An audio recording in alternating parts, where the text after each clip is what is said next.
क्या देश के सबसे पुराने राजनीतिक परिवार गांधी परिवार के ग्रह नक्षत्र गड़बड़ हो गए हैं?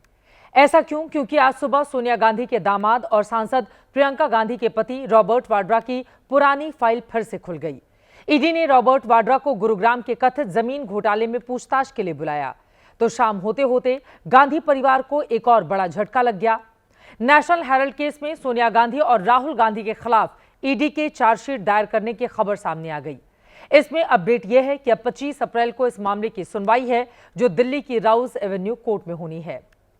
ईडी ने कांग्रेस के अखबार नेशनल हेराल्ड और एसोसिएटेड जर्नल्स लिमिटेड यानी एजेएल से जुड़े मनी लॉन्ड्रिंग केस में आज ये पहली चार्जशीट दाखिल की है। चार्जशीट में सोनिया गांधी और राहुल गांधी के साथ परिवार के सलाहकार सैम पित्रोदा का भी नाम है। इस केस को विस्तार से समझने के लिए इस केस में आगे कुछ हो सकता है, आगे क्या कुछ होगा, ये जानने के लिए और क्या सोनिया गांधी और राहुल गांधी पर गिरफ्तारी की तलवार लटक रही है, जो सबसे बड़ा सवाल है। इन सारे सवालों के जवाब आपको हम देने वाले हैं। फिलहाल सबसे पहले दर्शकों को बताते चलूं कि नेशनल हेराल्ड का ये पूरा का पूरा मामला है क्या। पंडित जवाहरलाल नेहरू ने साल 1938 में एसोसिएटेड जर्नल्स एजेएल कंपनी बनाई थी। एसोसिएटेड जर्नल्स एजेएल ही नेशनल हेराल्ड अखबार निकालती थी। 2008 में नेशनल हेराल्ड का प्रकाशन बंद करने का फैसला लिया गया। 2011 में कांग्रेस ने एजेएल की 90 करोड़ देनदारी अपने पास ले ली। एजेएल के कर्ज को खत्म करने के लिए यंग इंडियन कंपनी बनाई गई। यंग इंडियन में सोनिया राहुल की हिस्सेदारी 38% है। आरोप है कि टैक्स स्टैंप ड्यूटी चुकाए बिना ही यंग इंडियन का अधिग्रहण कर लिया गया था। विवाद की शुरुआत हुई 2012 में, यानी कि 13 साल पहले। तब देश में यूपीए की सरकार थी। पूर्व केंद्रीय मंत्री और बीजेपी के नेता सुब्रमण्यम स्वामी ने इस मामले की कोर्ट से शिकायत की। इसके बाद कोर्ट ने समन जारी किया। लंबी सुनवाई के बाद साल 2021 में ईडी ने जांच अपने हाथ में ले ली। ईडी ने साल 2022 में सोनिया गांधी और राहुल गांधी से कई बार पूछताछ की। बीते शुक्रवार को ही दिल्ली, मुंबई, लखनऊ में ईडी की ओर से नेशनल हेराल्ड और एजेएल के दफ्तरों की 661 करोड़ की प्रॉपर्टी को अपने कब्जे में लेने का नोटिस जारी किया गया था और आज चार्जशीट दाखिल किए जाने की खबर सामने आ गई।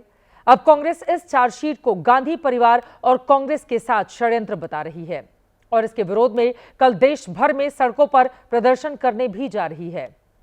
देश के इस हाई प्रोफाइल मामले में अब आगे क्या होगा, सबसे बड़ा सवाल यही है।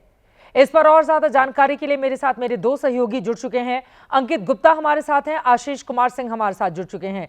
सबसे पहले आशीष, आपका रुख करते हुए, खबर आ रही है कि अब इस पूरे मामले को लेकर सड़क पर उतरने वाली है कांग्रेस पार्टी और बीजेपी के खिलाफ आंदोलन करेगी, ये कहते हुए कि उनके नेताओं को फंसाने की कोशिश की जा रही है, बदले की राजनीति है।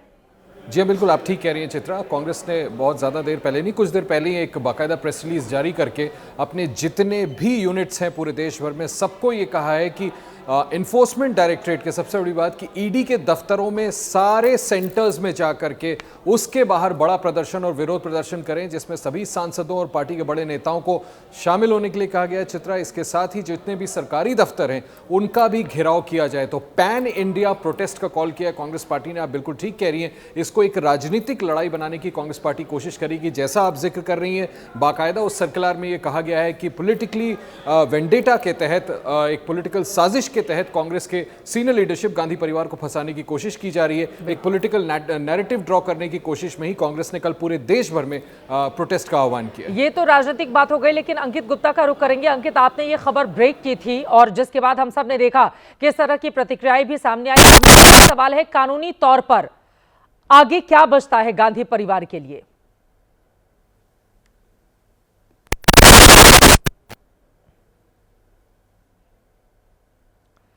अंकित की आवाज किसी वजह से नहीं आ रही है, दोबारा उनका हम रुख करेंगे, लेकिन जल्दी से अपने दर्शकों को बताते चलें कि नेशनल हेराल्ड केस में गांधी परिवार अब तक कितनी बार और कितने घंटे ईडी की पूछताछ का सामना कर चुका है।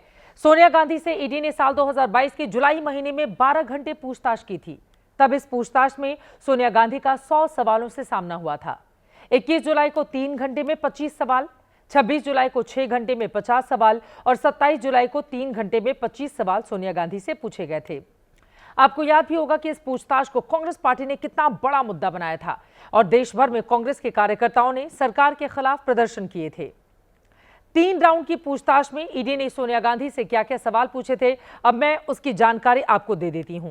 सोनिया गांधी से जो सवाल पूछे गए थे उनमें था, यंग इंडिया लिमिटेड संस्था किस क्षेत्र में काम करती है, लेन देन से जुड़ी कितनी बैठकें 10 जनपद पर हुई हैं, लेन देन के बारे में आपको क्या क्या जानकारी है, इसके शेयर किस तरह के बिके, इसके बारे में डिटेल में जानकारी ली गई। इस मामले में सोनिया गांधी से पहले राहुल गांधी से भी पूछताछ हुई थी। जून 2022 में नेशनल हेराल्ड केस में राहुल गांधी से 5 दिनों में 50 घंटे पूछताछ की गई थी। उन्हीं सवालों और उनके जवाबों के आधार पर 32 महीने बाद ईडी ने सोनिया गांधी और राहुल गांधी के खिलाफ ये चार्जशीट दाखिल की है। अंकित गुप्ता हमारे साथ, हमारे सहयोगी जुड़े हुए हैं। अंकित, अब सीधा सवाल है, कानूनी दांवपेच में जिस तरह से उलझा हुआ है पूरा का पूरा मामला, सवाल ये भी पूछे जा रहे हैं क्या सोनिया गांधी और राहुल गांधी की गिरफ्तारी हो सकती है? आगे फिलहाल कानूनी रास्ता क्या बचता है उनके लिए?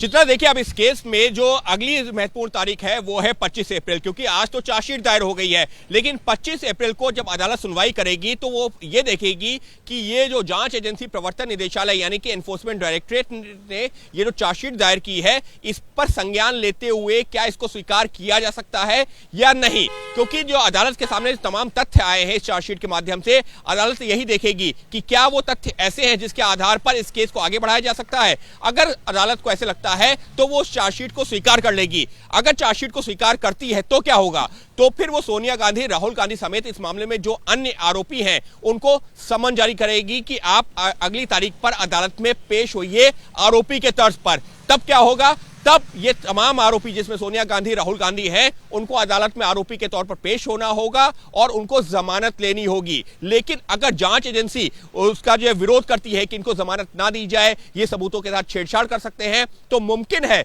अभी हम ये कह रहे हैं क्योंकि ये सब अदालत तय करेगी, लेकिन ऐसे मामले में अदालत को यह तय करना होगा कि क्या जमानत दी जाए या नहीं दी जाए। अगर अदालत जमानत दे देती है तब तो जमानत पर बाहर आ जाएंगे, लेकिन अगर जमानत नहीं देती है तो वहां पर गिरफ्तारी की तलवार लटक जाएगी। और इसी वजह से जो अदालत की अगली तारीख है जिस पर अदालत यह तय करेगी कि चार्जशीट पर संज्ञान लेना है या नहीं लेना है, वो तो महत्वपूर्ण है ही, लेकिन अगर अदालत चार्जशीट पर संज्ञान लेती है उसके बाद में जो तारीख होगी वो और ज्यादा महत्वपूर्ण होगी, क्योंकि सोनिया गांधी, राहुल गांधी समेत अन्य आरोपियों को अदालत में आरोपी के तौर पर पेश होना होगा और उनको जमानत के लिए अप्लाई करना होगा और फिर अदालत तय करेगी कि जमानत देनी है या नहीं। जमानत मिल जाती है तो फिर तो फौरी राहत मिल जाएगी, जमानत नहीं मिलती है तो गिरफ्तारी की तलवार। जी बहुत धन्यवाद अंकित आपका, आशीष आपका इस पूरी जानकारी के लिए। यकीनन एक बहुत बड़ी खबर है जिसको लेकर अब कांग्रेस पार्टी के लिए यकीनन आगे आने वाले वक्त में मुश्किलें और ज्यादा बढ़ने वाली हैं, क्योंकि सीधे सीधे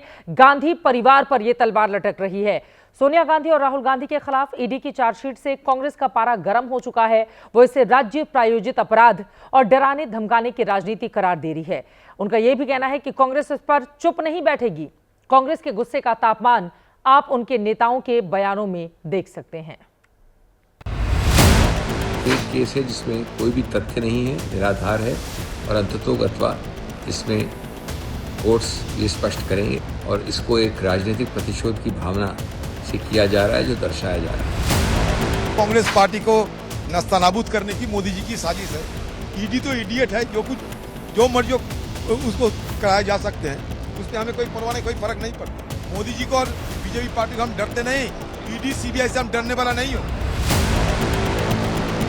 Rahul Gandhi ji is our leader who will fight against this injustice to them, and we will fight. All the Congress workers will stand with Rahul Gandhi ji in this fight.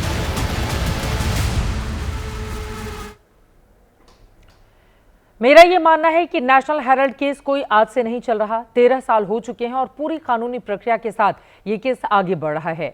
ऐसे में ये कहना कि फर्जी है, इसको नहीं मानेंगे, आंदोलन करेंगे, सरकार डर गई है, तानाशाही रवैया है, ऐसी बातें तर्क संगत नजर नहीं आती। कानून को अपना काम करने देना चाहिए। संविधान और कानून पर पक्ष विपक्ष सबको भरोसा करना चाहिए। अगर सब कुछ सही है तो सामना जरूर करना चाहिए। दूध का दूध और पानी का पानी आगे आने वाले वक्त में खुद ही हो जाएगा। गांधी परिवार की कुंडली में आक्रामक हुआ प्रवर्तन निदेशालय प्रियंका गांधी के पति रॉबर्ट वाड्रा पर भी वक्र हो गया है। 2008 के लैंड डील मामले में आज रॉबर्ट वाड्रा एक बार फिर ईडी दफ्तर में थे। जमीन खरीद से जुड़े इस केस में रॉबर्ट वाड्रा पर मनी लॉन्ड्रिंग के आरोप हैं, लेकिन रॉबर्ट वाड्रा का कहना है कि उन्हें गांधी परिवार का सदस्य होने और सरकार के खिलाफ आवाज उठाते रहने की वजह से सताया जा रहा है।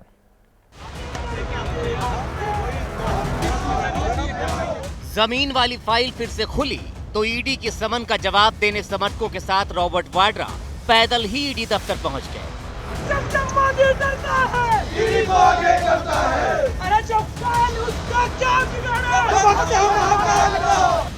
ईडी दफ्तर जाने से पहले रॉबर्ट वाड्रा ने कहा, जांच एजेंसियों के जरिए सरकार उनकी आवाज दबाना चाहती है क्योंकि वो जनता की आवाज बुलंद करते रहते हैं। हर बार आपको सम्मान दिया जाता है। जब भी लोगों के हित में मैं बोलूंगा, जब भी जनता की आवाज बुलंद करूंगा, ये लोग दबाएंगे और मीडिया और ये लोग एजेंसियों का दुरुपयोग करेंगे। रॉबर्ट वाड्रा को हरियाणा में जमीन खरीद के मामले में पूछताछ के लिए बुलाया गया। वो 17 साल पुराना है। मामला 2008 में गुरुग्राम में डीएलएफ और रॉबर्ट वाड्रा के बीच हुई जमीन की डील का है। तब वाड्रा की कंपनी स्काईलाइट हॉस्पिटैलिटी ने शिकोहपुर गांव में 3.5 एकड़ जमीन खरीदी थी। डील के बाद ओंकारेश्वर प्रॉपर्टीज नाम की कंपनी को 7.5 करोड़ रुपए का भुगतान हुआ। इसके बाद उस वक्त हरियाणा की हुड्डा सरकार ने जमीन पर कॉलोनी बनाने की मंजूरी दे दी थी। लेकिन 4 महीने बाद ही वाड्रा ने 58 करोड़ रुपए में जमीन डीएलएफ को बेच दी। इस सौदे में वाड्रा की कंपनी को करीब 700 गुना से भी ज्यादा का मुनाफा हुआ। लेकिन गड़बड़ी के आरोपों के बाद 2012 में जमीन का ट्रांसफर रद्द कर दिया गया। 23,000 documents were submitted in 2019. The case that they're asking me about is a 20-year-old case. We abide by all rules and regulations when we do any kind of transactions, and this is definitely politically motivated, and they can ask me as many questions. All the answers are given, all documents are given, and I think the ruling government always misuses the agency, and I'm having to face the same. इस मामले में एक बार फिर ED ने Robert Vadra से लंबी पूछताछ की, लेकिन ईडी के सामने एक बार फिर वाड्रा की पेशी को कांग्रेस ने गांधी परिवार के खिलाफ बदले की कार्रवाई बताया, जबकि बीजेपी आरोप लगा रही है कि भ्रष्टाचार और गांधी परिवार का संबंध पुराना है। कब, कैसे, किस तरीके से बाजवा साहब को जेल भेजने का काम करूं? 100% इसमें बदलाखोरी की बू आ रही है। जिस प्रकार से मुकदमा दर्ज किया गया है, ऐसे ये 2-4 मुकदमे नहीं है, ऐसे हजारों मुकदमे जो विरोधियों के ऊपर इन्होंने किए, वो आपके सामने। करप्शन का कोई भी कानून के तहत केस आएगा तो उसमें जो है वो जुलूस निकालने लगेंगे कि हमें जो है वो करप्शन के महान क्रांतिकारियों का ये एक बहुत बड़ा जो है वो जुलूस निकल रहा है। वो लोगों की आवाज़ बुलंद करते करते लोगों की आवाज़ दबाने का माहिर रहा है, और आवाज़ दबाने के साथ साथ लोगों के जो है वो अधिकारों को हड़पने का भी उसका इतिहास रहा है। ईडी ने हफ्ते भर पहले भी पूछताछ के लिए वाड्रा को समन भेजा था। 8 अप्रैल को वाड्रा प्रवर्तन निदेशालय के सामने पेश नहीं हुए तो एजेंसी की ओर से नया नोटिस भेजा गया था।